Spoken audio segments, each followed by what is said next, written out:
can solve the Rubik's Cube with 2 moves. Let's try it with this Rubik's Cube.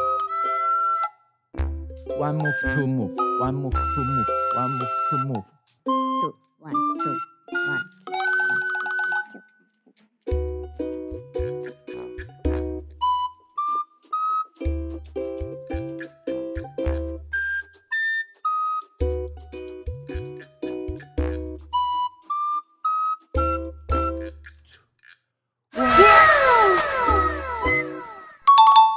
This tiny Rubik's Cube is very frustrating.